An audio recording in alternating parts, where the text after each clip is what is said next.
Welcome to Picture Mavericks. So I need to tell you about the unbearable weight of massive talent. And this movie is absolutely wild, because Nicolas Cage plays a fictional version of himself in the most meta-hilarious and surprisingly emotional film you can imagine. This is a movie about Nicolas Cage starring Nicolas Cage dealing with being Nicolas Cage, and somehow it works perfectly, so let me break this down for you. The movie starts with Nick Cage, who is a fictionalized version of the real actor, and he is struggling. His career is not what it used to be. He is not getting the roles he wants. Directors do not want to work with him anymore because they think he is difficult and unpredictable, and he is running out of money. Nick is desperate to land a role in a new film that could revive his career, and he goes to a meeting that does not go well at all because the director sees him as a has-been. At the same time, Nick's personal life is falling apart. His ex-wife Olivia is frustrated with him because he is a terrible father to their teenage daughter Addie. He misses important events, he is self-absorbed, and he cannot separate his acting persona from his real life. Addie used to worship her dad, but now she is embarrassed by him and does not want to spend time with him. And this is breaking Nick's heart, but he does not know how to fix it. Nick also has this younger version of himself that appears to him like a hallucination or inner voice. And this younger Nick is from the 1990s when he was at the peak of his fame doing movies like Face Off and Con Air. Young Nick represents his ego and his wild creative side, and he constantly pushes Nick to take risks and be dramatic, but he also represents the part of Nick that is stuck in the past and cannot accept that things have changed. After the failed audition, Nick decides he is done with acting. He is going to retire and move to a quiet life, but then his agent calls with one last opportunity. A billionaire superfan named Javi Gutierrez is willing to pay Nick $1 million to come to his birthday party in Mallorca, Spain for the weekend. Nick does not want to do it because it feels desperate and embarrassing, but he needs the money, so he reluctantly agrees. Nick flies to Mallorca expecting this to be some weird, awkward fan encounter, but when he meets Javi, he is surprised. Javi is genuinely kind, enthusiastic, and he loves Nick's work with a pure, innocent fanboy energy that is endearing. Javi has built a shrine to Nick's career. He quotes his movies. He treats Nick like a legend.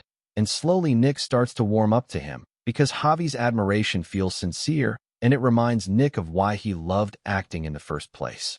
Javi also reveals that he is writing a screenplay, and he wants Nick to read it and give him feedback.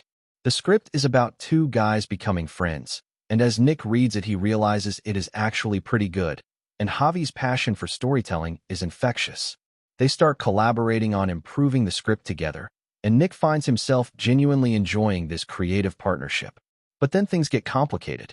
Two CIA agents approach Nick and tell him that Javi is not just a rich fan.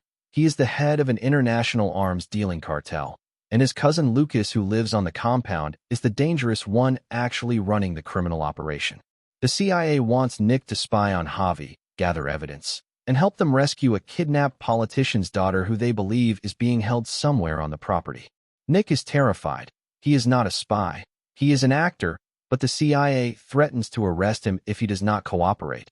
So now Nick is stuck pretending to be Javi's friend while secretly searching for evidence and trying to find the kidnapped girl. The problem is that Nick is actually starting to like Javi. Their friendship feels real, and he does not want to believe that Javi is a criminal. Young Nick keeps appearing and pushing him to embrace the spy mission like it is a movie role. Treat it as an adventure. Be the action hero. But regular Nick is conflicted because this is real life with real consequences, and he does not want to betray someone who has shown him genuine kindness. As Nick investigates, he finds clues that suggest the girl might be on the property, and he and Javi end up in increasingly absurd situations that feel like they are living inside one of Nick's action movies. They break into places, they get into physical comedy situations, and their bond grows stronger even as Nick is lying to Javi the entire time. Meanwhile, Olivia and Addie show up in Mallorca because Nick invited them hoping to reconnect with his daughter, but this just complicates everything further. Now his family is in potential danger. Addie is still angry with him for being a bad father, and Nick is trying to juggle being a spy, maintaining his cover with Javi, and somehow repairing his relationship with his daughter. The truth starts to come out in pieces. Nick discovers that Javi is not the head of the cartel. His cousin Lucas is the one running the criminal operation, and Javi does not know the full extent of what Lucas is doing. Javi is wealthy from family money, but he is basically innocent, just a nice guy who loves movies and wanted to meet his hero. When Javi finds out that Nick was spying on him, he is devastated and heartbroken. He feels betrayed by the one person he thought was his friend. At the same time, Lucas discovers what is happening and takes Olivia and Addie hostage to use as leverage. Now Nick has to actually become the action hero, not for a movie, but to save his family and save Javi, who is also in danger from his own cousin.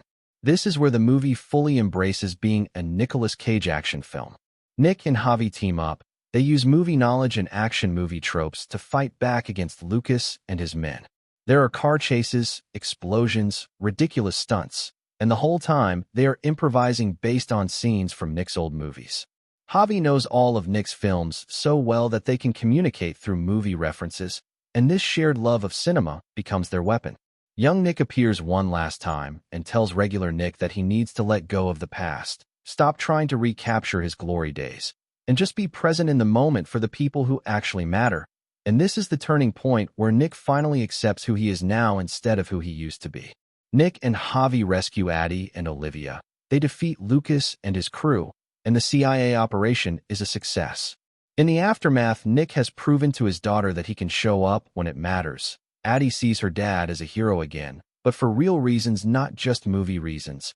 And Nick and Javi's friendship survives because Javi understands that Nick was forced into the spy situation, and ultimately Nick risked everything to save him. The movie ends with a time jump. Nick and Javi have finished their screenplay together, and it has been made into a movie. And we see the premiere where Nick's career is revitalized, his relationship with his daughter is repaired, and he and Javi are still friends. The final scene shows the movie within the movie, which is basically the story we just watched, and Pedro Pascal is playing Javi in this meta version, which is hilarious, because Pedro Pascal is actually playing Javi in the real movie we are watching. So what does the unbearable weight of massive talent teach us? This meta-comedy actually has some really meaningful lessons about ego, friendship, and letting go of the past. First, fame and success do not define your worth. Nick was so wrapped up in his career struggles and his fading stardom that he forgot what actually mattered: his daughter, his relationships, being a good person. The movie shows us that our professional achievements are not who we are, and chasing past glory will make us miserable. This is something everyone can relate to, not just celebrities. We all have moments where we are trying to recapture something from our past instead of appreciating the present. Second, genuine connection is more valuable than fake admiration. At first, Nick thought Javi's fandom was shallow or weird, but Javi's love for Nick's work was pure and sincere, and that real connection meant more than all the Hollywood executives pretending to respect Nick. This teaches us to value the people who genuinely care about us rather than seeking validation from people who do not. Third, ego can be both your greatest strength and your biggest weakness. Young Nick represents Cage's ego, the part that made him a star, but also the part that holds him back from growth. The movie shows that ego can drive you to take creative risks and be bold, but it can also prevent you from being vulnerable, from admitting mistakes, from connecting authentically with others. Learning to balance confidence with humility is key. Fourth, you can make real friends in unexpected places. Nick and Javi should not have worked as friends. One is a fading movie star, the other is a wealthy superfan. Their whole relationship started as a transaction, but they found genuine connection through their shared love of storytelling and their willingness to be open with each other. This shows us that friendship can happen anywhere if we are willing to be real. Fifth, being present for your family is more important than career success. Nick's biggest regret was not being there for Addie, and no amount of career revival could make up for the time he lost with her. The movie makes it clear that showing up for the people you love is what creates a meaningful life, not awards or recognition or money. Sixth, sometimes you need to let go of who you were to become who you need to be. Young Nick had to disappear for regular Nick to move forward, and this is true for all of us. We all have versions of ourselves from the past that we cling to, but growth requires letting go of old identities and embracing change even when it is uncomfortable. Seventh, creativity and collaboration can heal you. Nick found joy again through working on the screenplay with Javi, and that creative partnership reminded him why he loved acting in the first place. The lesson here is that creating something with others, making art, telling stories, These things reconnect us with our passion and purpose when we feel lost. Eighth, heroes are made in real moments, not movie moments. Nick spent his whole career playing heroes, but the real heroism was showing up for his daughter, protecting his family, and risking everything for a friend.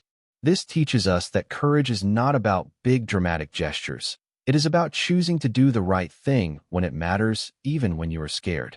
And finally, life is absurd, so you might as well embrace it. The whole movie is ridiculous. Nicolas Cage playing Nicolas Cage in a movie about Nicolas Cage, and the film leans into that absurdity with joy.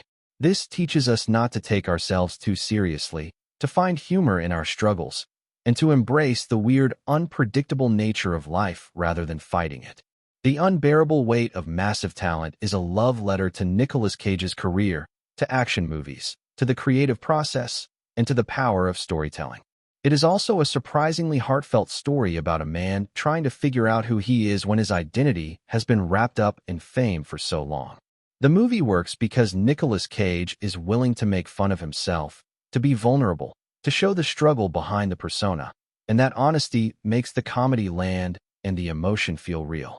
What makes it special is that it is both a parody of action movies and a genuine action movie, both a critique of celebrity ego and a celebration of what makes movies magical, both a comedy and a sincere exploration of fatherhood and friendship.